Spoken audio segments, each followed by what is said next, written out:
Hello, and welcome to Off the Record Live. I'm Joe Vito with American Songwriter. Today we are with Laine Hardy at Starstruck Entertainment on Nashville's legendary Music Row. Hello, Laine. How are you? I'm good. How are you doing today? I'm doing very well. Awesome. Well, we got Laine here. You're talking about your new record, Here's to Anyone, which is coming out this Friday, the 17th. Yep. How do you feel? I'm just excited to get something out there. My first album, I'm just super excited. I don't even know what to do with myself. You don't even know what to do with yourself. No, Lots of excitement. Yeah. Oh my gosh. Well, today we're going to be kind of having a conversation with you for our viewers at home, kind of talking about your career and kind of your biography, where you come from, which informs your music a lot, and then kind of how you got to where you are now. And so I'm going to start with like the very first foundational question. Where were you born? Where was your hometown? Where'd you kind of grow up? I was born in Baton Rouge at the hospital, but I was raised in Livingston Parish, Louisiana. Yeah. What was your hometown kind of like? Were you around music a lot as a kid? Yeah. Around where I live, there's a lot of music that happens locally, local bands and stuff. They play music every weekend, and yeah, I was around music a whole lot. Did you have many like role models in your community or like family members who were like involved in performing and stuff?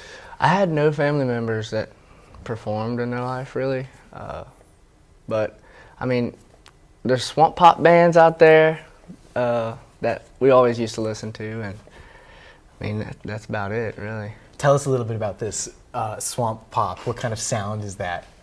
Well, it's like a rock and roll, old 50s kind of swing music, dancing music, really. Hell yeah, absolutely. So when you were like a little kid and you were kind of like growing up and learning what music was that kind of mostly the stuff that you were listening to? Did you have any like influences like when you were younger? Well, it was that more country, more classic rock was the stuff that I listened to on like a CD player or old record player or something. But swamp pop is something I would hear if I went to like a restaurant or out to a place they were playing music. But yeah, classic rock is the most heavily influenced genre of music I have. Hell yeah. Who were like some artists that you really liked when you were growing up? Leonard Skinner and Steve Miller Band, Bill Withers. Oh, hell yeah. Boston Journey. Hell yeah, all this great rock music. All the great. Wow. When did you first kind of like start performing? Did you like pick up guitar first? Did you sing first? Well, I started playing guitar when I was 7 or 8 years old, and then I started singing about 5.5 years ago.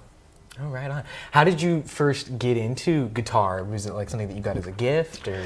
Well, I remember one day me and my mom, we were going down the road, and Elvis's song Heartbreak Hotel was playing on the radio, and I was like, Mom, who is that? And she's like, Elvis.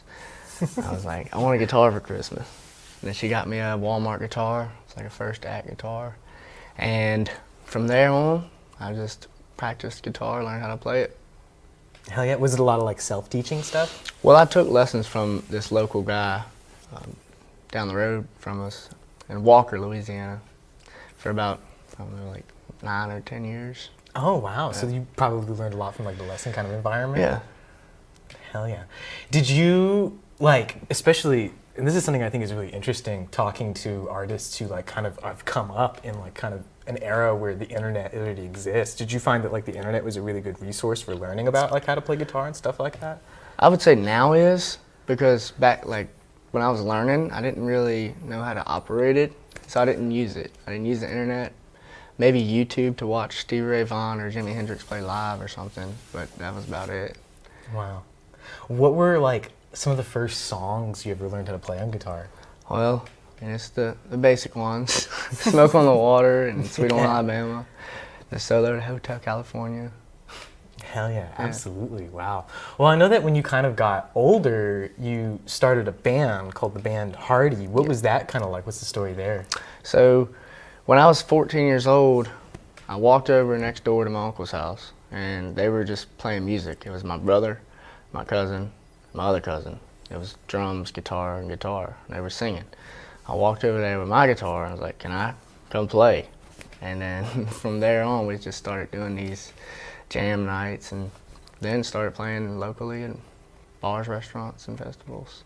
Hell yeah. What was it like to like get to play in a band like that for the first time? Was it like a pretty exciting feeling? It was really fun. We got to play a lot of different things and learn things at practice, and it was all just a family band. It was fun.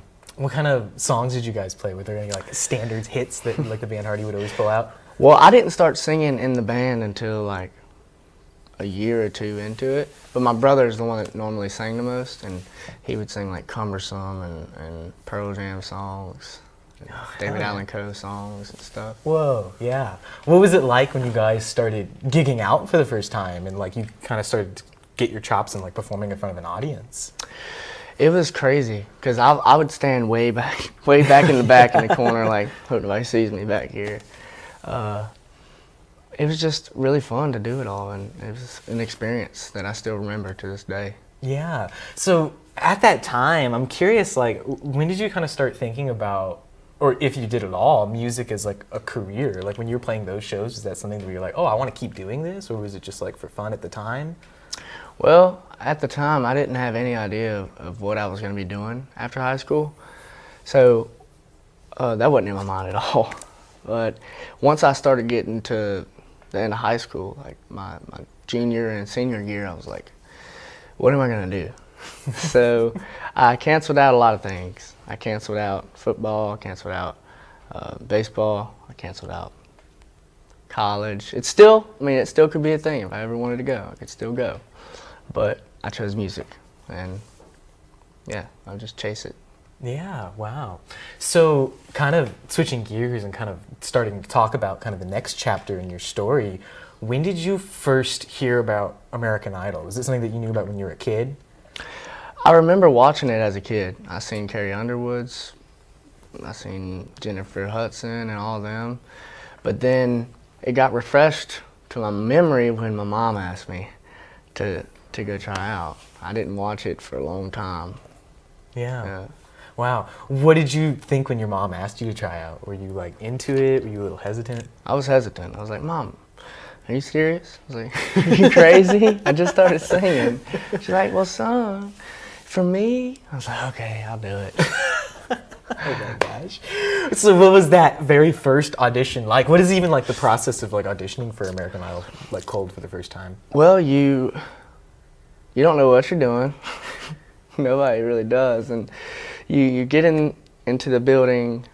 First thing you do, you just sit down, you fill out all kinds of stuff, and just go through a lot of processes and media and all kinds of stuff like that. But the whole day is just packed with something. It's something else. Whoa. And so once you kind of started in the process of like season 16 and you kind of were like got past that very first initial like audition, how did that kind of feel? What was the experience of doing that first season like? Well, the first season when I was on it, we were in New Orleans and we were at this Mardi Gras float storage place. And I didn't go until nighttime, but I got there at like 6 in the morning. So it was like 9 or 10 p.m. when I went in front of the judges. And after I performed and got the golden ticket, I was like, wow. I don't know how I did it, but it just kind of gave me a little bit more confidence in my singing abilities to really chase it. Yeah, wow, absolutely. And so in between season 16 and then season 17, what was that kind of like period of your life like? Were you like really set on like, well, I'm going to come back and I'm going to do that again? Well, after I got eliminated from the first season I was on, I went home and just practiced, hung out with friends, family, played some shows, and then a friend called me. She said, hey, you want to come play guitar for me? I'm gonna be nervous. I said, sure, I'd love to. And then she picked her songs. We flew to Idaho. She auditioned. I got the golden ticket. Like I played and got the golden ticket and then went through the season. Wow, yeah, absolutely. And now at that point, what was it like to get to go through like the whole season? I mean, I gotta imagine that not only between like the different challenges each week, but just like the endurance of doing like that high level of like energy and press all the time every week. I mean, was that like boot camp in a way? That's what I always say. I always say it's like a boot camp, but in a good way. It's not like a bad boot camp. It's just, it feels that way because it's constant go, go, go, wait, go, go, wait, wait. It's a lot of that, but I don't know how I did it. I pushed through every day, lived in that day at a time, day at a time, and it helped me a lot. Yeah. Yeah, wow. And so, and you kind of have already alluded to this when you're saying, I don't know how I did it, but once you kind of got to the end, was the whole experience like kind of surreal? Like even looking back now, is it kind of hard to be like, wow, that like happened and I was there? Yeah, I know. I see all kind of memories pop up sometimes of me being out there and on the show, and I'm like, I can't believe I did that. I was doing this there with them, you know? I kind of roll out and process everything as time goes on. It's crazy. Yeah, wow. Do you find yourself like watching videos or stuff from that, or like highlight reels or anything like that? Yeah, sometimes I'll click on them and watch them because I'm curious, because I don't like watching myself too much. I don't. But I'll click it and see what happened, and I'm like, wow, I don't remember that. Do you go back and think like, oh, wow, I did pretty good, or is it kind of just like, wow? It's like crazy to me. I can't even believe I did all that stuff. Yeah, oh my gosh, wow. Well, what was it like too, getting the opportunity to kind of like meet not only be like on the stage and stuff, but also just the people you got to meet, like Luke Bryan and stuff like that? Was that all like really exciting? Yeah, it was really exciting meeting them. I never would have thought in my life that I would be talking to them, meeting them and stuff, especially Lionel Richie. He's one of my idols too, because he's just legendary. Oh my gosh, yeah. When was like the first time that you like got to lay your eyes on him? Was it like in an audition or? Well, we were all, I think when they told us we were going to Hawaii, they came and all three of the judges came in the room and they were like, y'all made it, but we're going to Hawaii. And that's when we got to talk to them a little bit and stuff. Whoa, Yeah. wow. That must have been another really surreal experience, I'm sure. Yeah, it's like a movie. Feels like a movie. Yeah, you're like, I just met Lionel Richie and he told me I'm going to Hawaii. Yeah, that's what I'm saying. It's so crazy. Oh my gosh, yeah, you like couldn't even write that. Wow. Well, I want to ask about kind of your headspace at that point, because we were talking about earlier back, you know, like in your band Hardy days, before all the American Idol stuff, you weren't even thinking about your life after high school. But at that point, when you kind of went through the American Idol thing, were you pretty much like, oh wow, I'm like doing music now? How did that feel? I think once I realized I wasn't going to be going home for a little while, I was like, well, can't go make any kind of money to support my life there right now, so I had to change my whole just mindset. I was like, well, I guess I love music. It's all I know how to do. Makes me happy when I play music, and doing it for a living is just the best thing I could ever ask for. Yeah, oh my gosh, absolutely. So in that period, kind of after the Idol win, what did you kind of do? I know you went on like a tour during that time.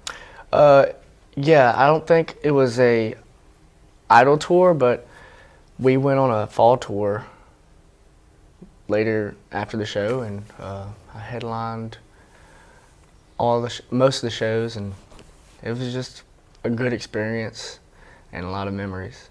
Totally. I gotta imagine was that particular tour like a whole other kind of experience? Because it's gotta be one thing to be on Idol and do that, but then to go on the road and go to all these different cities. Yeah, I've never done it before, so that was my first time ever going on the road. Didn't know what to expect, and now that I look back, we just laugh, all of us. We just laugh about it, because it's so much fun being on the road and seeing different states, cities, and meeting new people. Absolutely. It's got to be just a hell of an adventure, too. I mean, Yeah. just statistically, you're on the road for such a long amount of time that you're bound to see some amazing things, right? Yeah, like you just see the best views sometimes for like 5 seconds. You just pass it. Or you stop at a store and there's a cool lookout or something. Oh my gosh. We try to stop and take some time when we're in the city to go eat their food or go see some of their historic landmarks or something. Yeah, it really allows you a way to kind of see the country in a way that most people don't even get the chance to really go through and like live in it in that way. Yeah. Wow, yeah, absolutely. So at that point, when did you kind of start switching gears and really start focusing on being like, okay, well, I want to start doing my own music and kind of putting out like my own solo stuff? Like, when did you kind of start coming to Nashville and working here? Well, I came to Nashville June of 19, and I stayed here for about 3 months. And I wrote every single day, except for Saturday and Sunday. Yeah. What was that initial kind of trip like? Was that like another huge kind of learning period in your life? I was scared.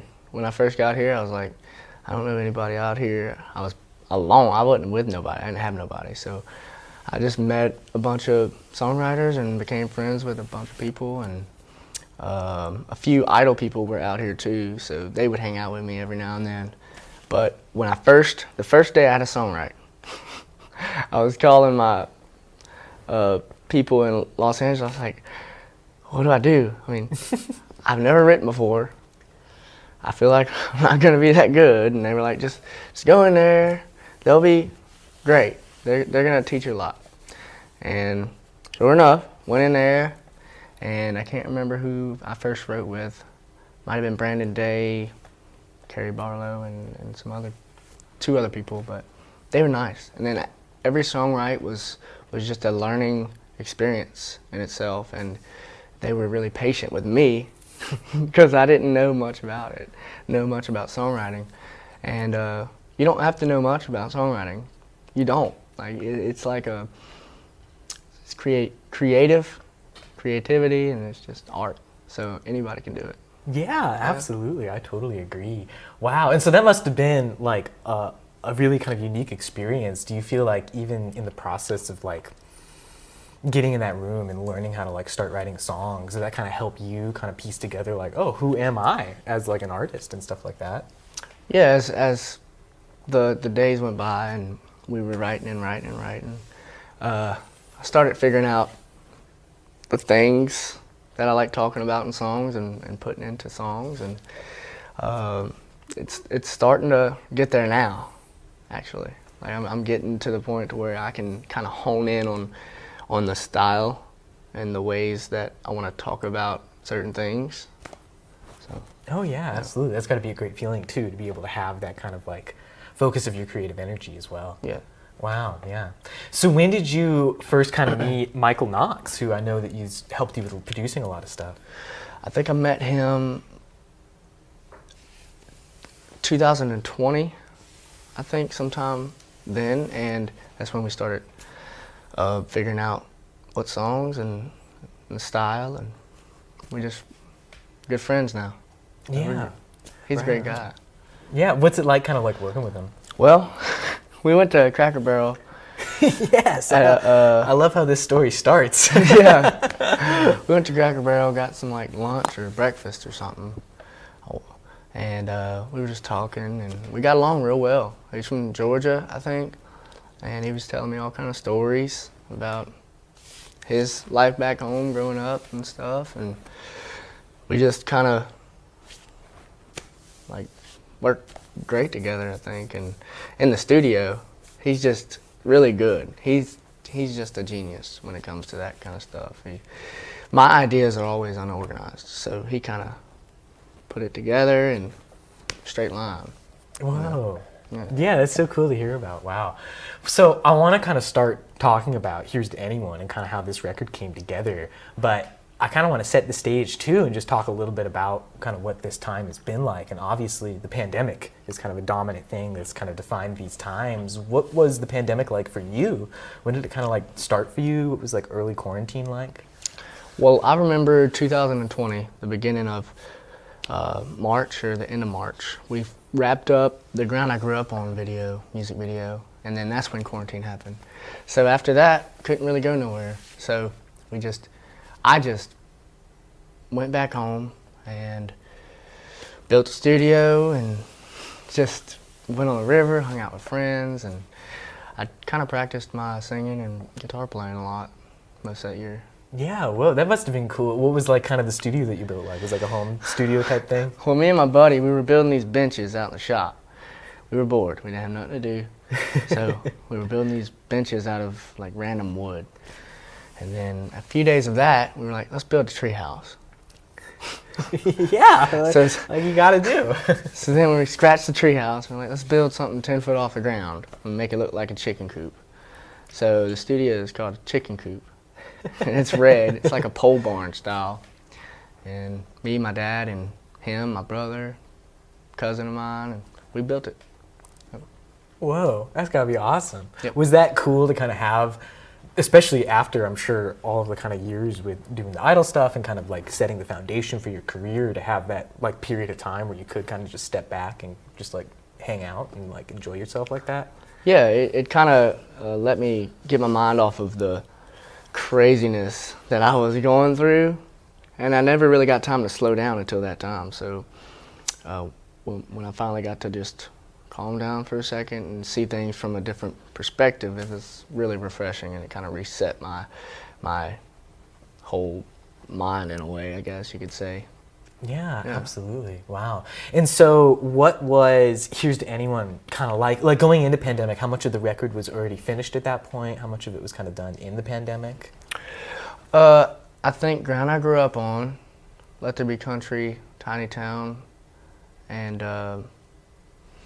Other LA was the last one we got to cut. But those other three we cut before the pandemic and stuff. I think it was January or late 2019 sometime. We cut those three.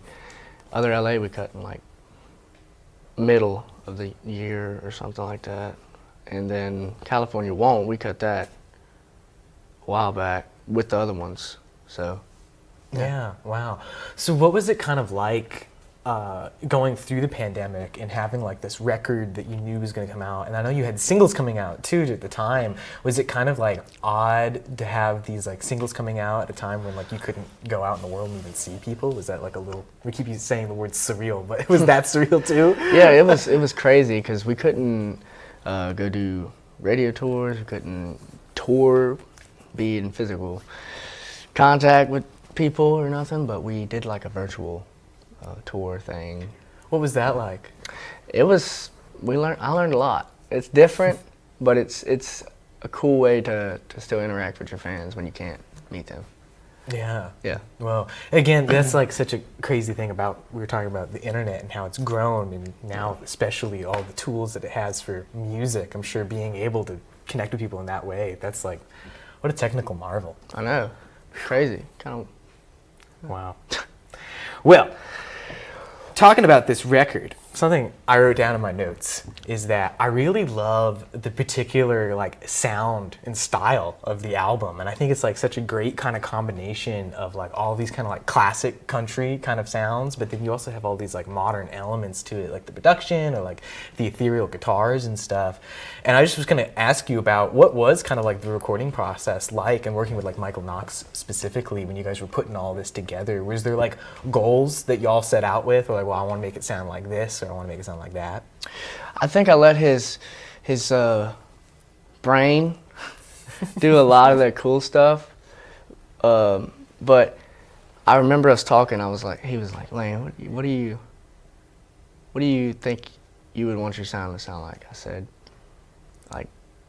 I said some classic rock artists like Steve Miller, and Eagles, and some classic rock artists. And he was like, all right, what about country? And I named some people, and I named like Charlie Rich and Conway Twitty and Tim McGraw. I named a bunch of people, and he kind of crafted that for me because I didn't know how to do that stuff. I didn't, and he hit it on the nail. Like I'm glad I'm working with him. Yeah, oh my God. It must have been so cool too to kind of like see the magic happen around you and be like, oh wow, this is like coming together and the sound is so cool. It's unreal. Like it's just really crazy to see it all come together and hear the tracks. Once the band gets in there and does it, I'm like, how do they do that? How do they do it? They just do it. Yeah. Oh my gosh. Well, there's one song in particular I want to ask about because I know that you're listed as a writer on it. One of those. What can you kind of tell us about this song? Where did it come from? Well, I wrote that with Jordan Reynolds and Laura Veltz, and that morning I was really stopped up. I had sinuses pretty bad, but went in there. We went upstairs, started writing, and we got that song. It just happened, you know. I think either Jordan or Laura had the idea or title of one of those, and then we just based it around that and wound up cutting it, this album. Hell yeah, absolutely. That's great. You got to push through even the sickness. You can find the creative inspiration. Yeah. Yeah. I couldn't even track the demo for it because I was like so stopped up. You're like, Jordan had to do it. I can imagine it. It sounds great in my head. Yeah. Yeah. Whoa. Well, I want to ask about kind of a lot of the things that you talk about on this record, kind of speak about kind of your origins and growing up in Louisiana and kind of repping that roots. What does it mean to you to be able to kind of share kind of those memories and that identity of where you're from and have so many people kind of connect with it? It means a lot to me because it shows people who I am in a way, because they can see all the people in Louisiana are just very great people. Like, they're really good people, and I come from there. Not saying I'm not saying I'm great, blah blah blah. I'm just saying, like, the way of living down there is just incredible, and the people are amazing, and I mean, I think people should try the food. The food's great. But bringing Louisiana everywhere with me is just, I guess it could be a dream, because when I'm out on the road, I'm not home. So since I can bring it with me, I'm gonna be home in a way. Yeah. Oh my gosh, yeah. I'm sure when you sing those songs on stage, you gotta just be there in your head, huh? Yeah, because that's what home keeps me rooted in the ground. Oh my gosh, yeah, wow. Well, speaking of being on stage, something I want to ask you about is you recently made your Grand Ole Opry debut. What was that like? That was crazy. That was like an idol. It was better than that. Like, it was a goal of mine I've had since I was a kid. Oh my gosh. Dream. Wow. I was back there. I was like, Miss Heather, can you pinch me? That's amazing. Oh my gosh. Is your family that you were in the band with, the band Hardy, are they still around? Like, do they get to see stuff like that? My brother, my whole family was actually there that night. And yeah, they very supportive of me. So. Awesome. Well, I believe that we are going to be going to an ad break soon, and so we will be back shortly with more content with Laine Hardy. Awesome. Now we're going to be doing some rapid fire questions, just some real quick kind of get to know you questions for 5 minutes. Are you ready? Yeah, I'm ready. All right, these are going to be fun.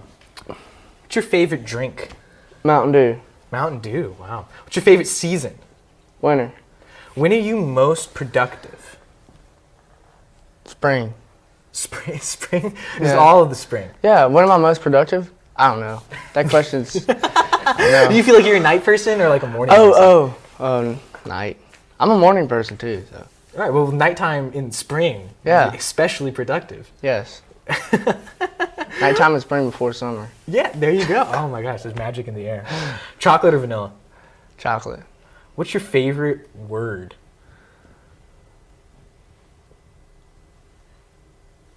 Justin, what is it? I don't know. Let's see.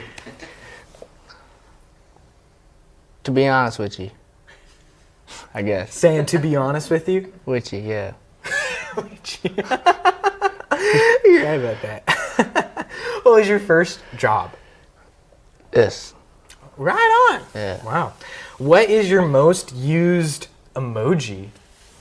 Laugh. It was the laughing one. The laughing one? The Like the boring- crying laughing one? Just the laugh one. Just the laughing one. Yeah, they added new ones, but I still don't like them too much. I use the old ones. If you could compete in the Olympics, what sport do you think it would be? Swimming. Swimming? Yeah. If you could get like an Olympic medal for anything, not a sport, but just anything, what would you want one for? I have no idea. Whoa. You'll get one someday. I believe in it. What was your favorite subject in school? History. History. Yeah. What kind of history did you like? American world and just like I love cultures. I love like learning history about cultures too. Yeah, right on. Yeah. What is your hidden talent? Oh, I can run pretty fast. You run pretty fast. Maybe that, and I can hold my breath a long time. How long do you think you can hold your breath? I don't know. Whoa. Well, someday you ought to find out. We don't have to do it right now. Yeah. Someday you ought to do. How long can Laine Hardy hold his breath? Kind You of know, like competition David thing. Blaine gets in those like. Yeah, just you Put on one right stage here. just holding your breath. Yeah. There you go. Oh my gosh. Yeah. All right, I got some favorites that we're gonna go with here. Okay. Favorite movie? Dang. You can list several. Okay. You've got some favorite All movies. right. Joe Dirt, Forrest Gump, Hercules, Oh yeah, hell yeah. Grown Ups, Click, Happy Gilmore. Adam Sandler. Yeah, I like Adam Sandler. Right on. I saw Jack and Jill for the very first time Oh the my other God. day. There's way more Al Pacino in it than you would expect. Yeah. Yeah, Sandy Wexler's funny too. Oh my gosh, yeah. Yeah. Have you seen Uncut Gems with Adam Sandler? Yeah, That's a great one. I've seen a little bit of it, but I fell asleep. I was on the plane. Sorry. Okay, yeah, you're not I was playing. on the That's plane. different. That's I different. I bought it so I can still watch it. Okay, yeah, there you go. And you supported it too. Yes. You got it all going. Oh my gosh. Favorite television shows? Outer Banks, maybe One Tree Hill, and Vampire Diaries. Oh, Vampire Diaries. Yeah. Hell yeah, Love it. absolutely. Do you watch any of like the spin-offs, like Legacies or anything like that? I tried watching Legacies, but it was just like Vampire Diaries is better. Yeah, it's just a different show at that point. Yeah. I don't know what. What's your favorite books? I used to read a lot of just cool nature books. I read Hatchet in high school. Everybody probably yeah. did. Malice. I forgot who wrote that, but I read a lot of books in high school actually. Yeah, right on. Favorite food? Crawfish. Yeah, there you go. Wow. Tell us a little about, you mentioned earlier how good you like Louisiana food. Are there any particular like dishes or like ways that you serve it that you like in particular? It's just made with love. It got great seasoning. They make really good seasoning down there. Oh, especially when it has love in it. Yeah. Oh my gosh. Wow. All right, and then lastly for you, favorite color? Oh man, dark purple. Dark purple. Yeah. Wow. On kind of like the red side or like the blue side? Blue side, violet Blue side. Oh yeah, okay, like a deep indigo. Yeah. Wow. All right, well, that was rapid fire questions with Laine Hardy. We are going to have another ad break, and we'll be right back with some music and some more fun questions. Hello, and welcome back to Off the Record Live. I'm Joe Vito. We're here with Laine Hardy. I believe that now we're going to have a special treat, which is, Laine, you're going to play a song for us, right? Yep. Tell us a bit about what song you're going to play. I'm gonna play Authentic. It's one of my new releases, and yeah. Awesome. Yeah. Well, let's hear it. I love All the right. song.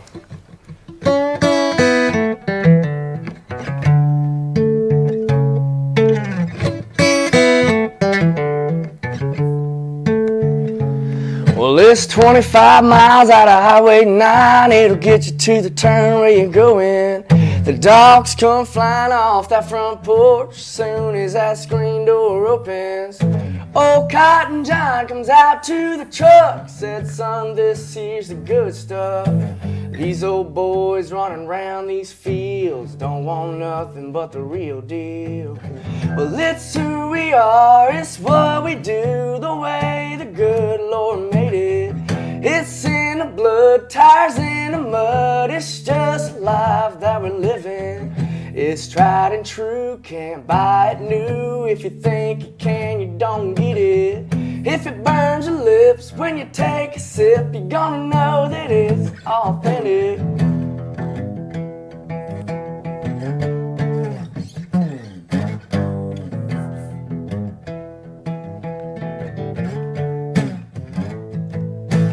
These old boots might look worn out, they're just getting broken.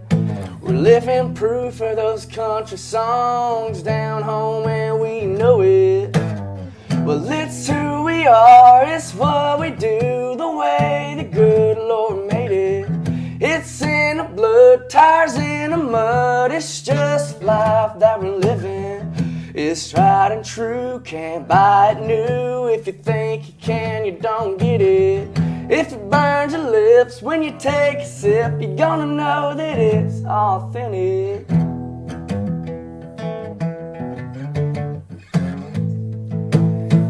These old boys running around these fields, they don't want nothing but the real deal. Well, it's who we are, it's what we do, the way the good Lord made it. It's in the blood, tires in the mud, it's just life that we're living. It's tried and true, can't buy it new. If you think you can, you don't get it. We're born and raised, we're custom made, we're gonna stay authentic. Woo! All right. Man, that's a great song. Thank you. I didn't write it.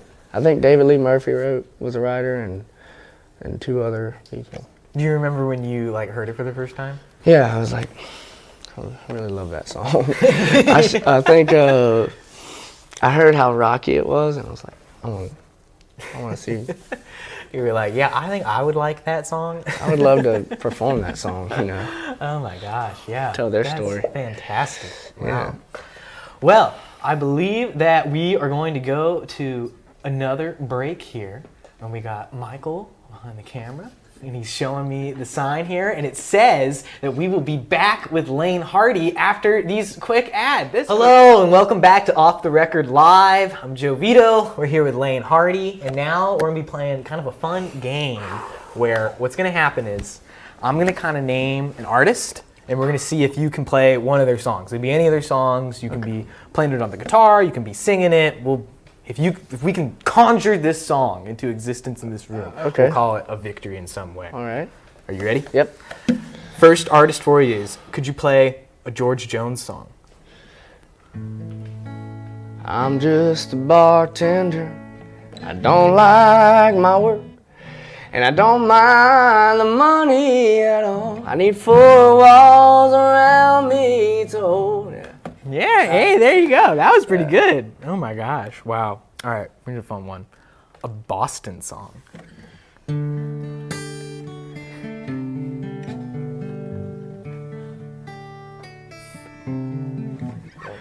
Whoa, that was awesome. You had that one ready to go. Oh my gosh. All right, a Johnny Cash song.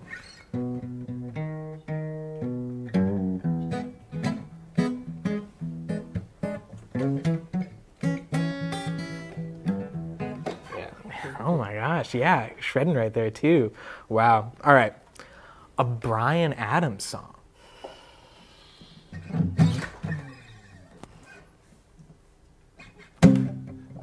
My first real 16. Yeah. Yeah. I got my first real 16. Yeah. Does that work? Yeah, absolutely. Oh my gosh. An Elvis song.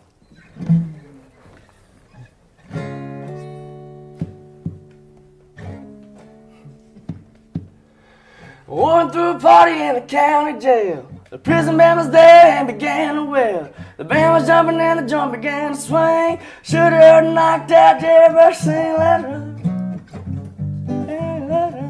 Whoa, that was a good. You should do that one in your show. That was I saw Elvis there.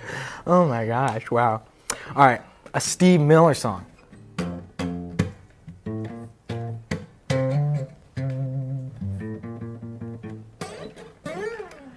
Yeah, there you go. Not only did you have the song, you had the most important part of the song. Yeah, that's my favorite part. Oh my gosh, a Jerry Lee Lewis song. Oh boy.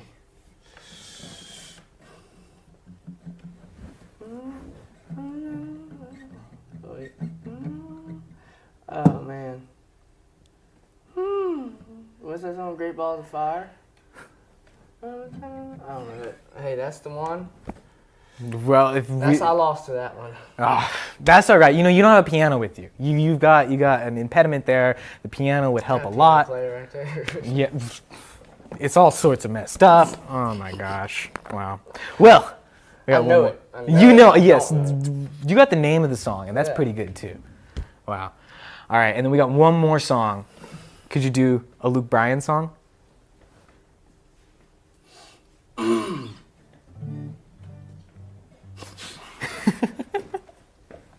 I listen to Luke Bryan, but I don't know any of his songs. That's all right. Hey, I don't learn his songs either, and I listen to them, so I feel you. It's okay. Wow. Well, that was a fun game. I can't believe I the could play last. it all day. Yeah, there you go. Oh my gosh, that was awesome. Well, I think at this point we are going to be going to a fun surprise for you, Fun surprise. which is that we know recently you turned 21, right? Yeah. Happy birthday! Well, thank you. We have gotten a surprise that I believe is on its way into this room at this very moment. Oh my gosh, it is about to enter into the frame. It is a cake! It's a cake! Thank y'all. Happy birthday! Thank you. I'm gonna tear this up. That's right. All right, I'm gonna make a wish. Oh my gosh, yeah. Make a wish, go ahead. No, yeah, well here, yeah, I'll sing for you. Happy birthday to you. Happy birthday to you. Happy birthday, dear Laine. Happy birthday to you. Yeah! Hey, there we go. Oh my gosh. Thank y'all for that. Wow. Y'all can have some too. You can have some. Yeah, wonderful. You recently turned 20. Did you go out into town and like celebrate and stuff? Well, I was in New Orleans, Oh, but yeah, I there you was go. playing like a benefit for. Oh yeah, you're raising money for the hurricane, right? Yeah. Oh my gosh, yeah. I bet that was great. Wasn't that at the Jazz Museum there? Yeah, it was so cool. Their studio is so sick over there. Yeah. Hell yeah, that's amazing. Wow. Well, Laine, we have had so much fun with you today. Me I too. believe that we're kind of coming near the end of our time, but before we wrap up, we got some questions for you from chat that Okay. I've been watching this whole time, so we're going to lay some of those on you here. Okay. The first one comes from Daisy May 14, and the question is, where's your dream place to perform?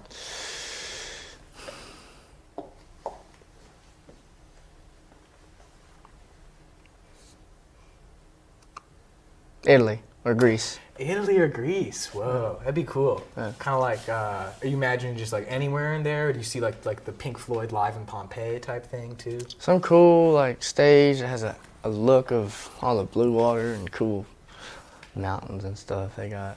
No, well, you made that happen someday. That'd be awesome.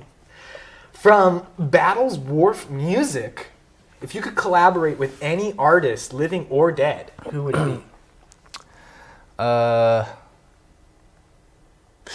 That's a hard question, but I would have to say Elvis or Chris Stapleton or John Party or something like that. Absolutely, wow. From Ron MC 913, he says, "We are still in love with the demo of Break My Own Heart. Does it have a chance of being released in full?" Possibly one day. I might be on the next album or might be randomly released one day. I don't know. Yeah. Joy 1944 asks, "Are you writing any new songs right now?" I have been. I've been writing as much as I can when I get some free time out here in Nashville, and written a few songs throughout this whole time I've been busy. But yeah. Yeah, right on. From, let's see, I want to make sure. Fat T the Lady. Oh gosh, that Idaho lady. That's okay. Oh man, that Idaho lady. That's okay. That's a fun one. What state have you visited that surprised you the most? Maybe like most beautiful state, most friendly state. And remember, we got Idaho lady is the username here, so you better answer right. There's a lot of states I've been to that were just I didn't think it'd be that way. You know what I mean? But maybe There's Michigan, there's Idaho, there's Ohio, there's let's see, Montana, and Washington, and Oregon. Yeah, right on. Yes. The Real Johnny Rock asks, when you're writing a song, do you wait for inspiration to come, or do you sit and come up with ideas by brainstorming? Yeah, we brainstorm. Really, we just shoot out random crazy ideas and crazy thoughts that we're thinking and figure a way out, put them in a song. Yeah, right on.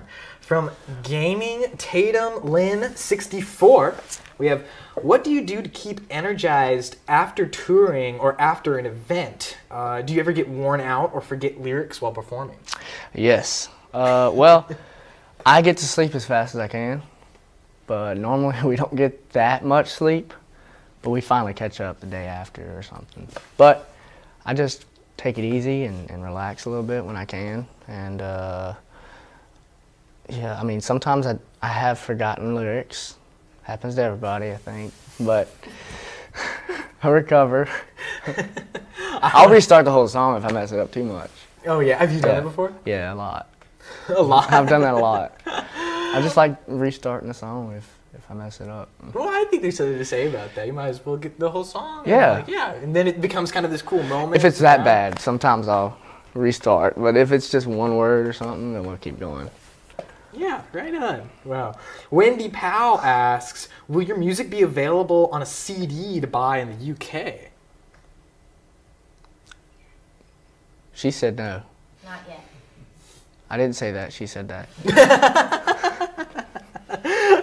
We've got the mysterious offstage answer of Not yet. Not yet. Not So yet. Stay tuned, Wendy Powell. There's a possibility, but I don't know for sure. From Amy P133, we have, are you excited for your concert tomorrow in Indiana? I am. We're leaving this evening, actually. Yep. Right on. Oh my gosh. This question is from me. I thought of it earlier, Okay. which was, you were talking about how maybe someday you would want to go back to school. If you did, what would you study? Do you have any idea? I don't know. I've been really just interested in history. I love history, and I like artifacts and stuff. Right on. You know, I read somewhere that the Sprouse brothers, like The Sweet Life of Zach and Cody, one of them went to NYU for like archaeology. That's what I would probably go for. It's just, I couldn't imagine being like somebody who like studied archaeology like your whole life or whatever, and then you show up at like a dig one day and they're like, oh, and then here's Hey. Zach from Zach and Cody. He's Yeah. gonna be helping you out. Yeah. That'd be amazing. Oh my gosh. And then from Mandy Howard 10, we have, did you get any good birthday presents? I did. A lot of letters from fans, really nice words from them, and I got a bunch of gifts from everybody, and yeah, I mean, I loved every single one of them. Yeah, right on. Yeah. Oh my gosh. Did you have kind of like, do you have like a family kind of birthday celebration and then like a bigger kind of like going out kind of celebration? Normally, Normal. but for my 21st, when we were doing the live stream, it was just all in one. So, yeah. Normally we do that, but for it to be there, it was all in one. Yeah, I had like right 2 on. cakes. You had 2 cakes? Yeah. What kind of cakes were they? I can't remember the flavor, but one had my album work on it, and then one was just happy birthday. Right on. Well, happy birthday! Well, thank you. Thank you so much for stopping by and speaking with us today. That's pretty much all the questions and games that we've got for you, but it's been a real blast. Thank you. I've had a lot of fun. Thank y'all for having me. Yeah, absolutely. And so we here at American Songwriter want to again thank Laine Hardy. We also want to thank Starstruck Entertainment for letting us do this here. I'm Joe Vito. This has been an episode of Off the Record Live. Thank you so much for tuning in.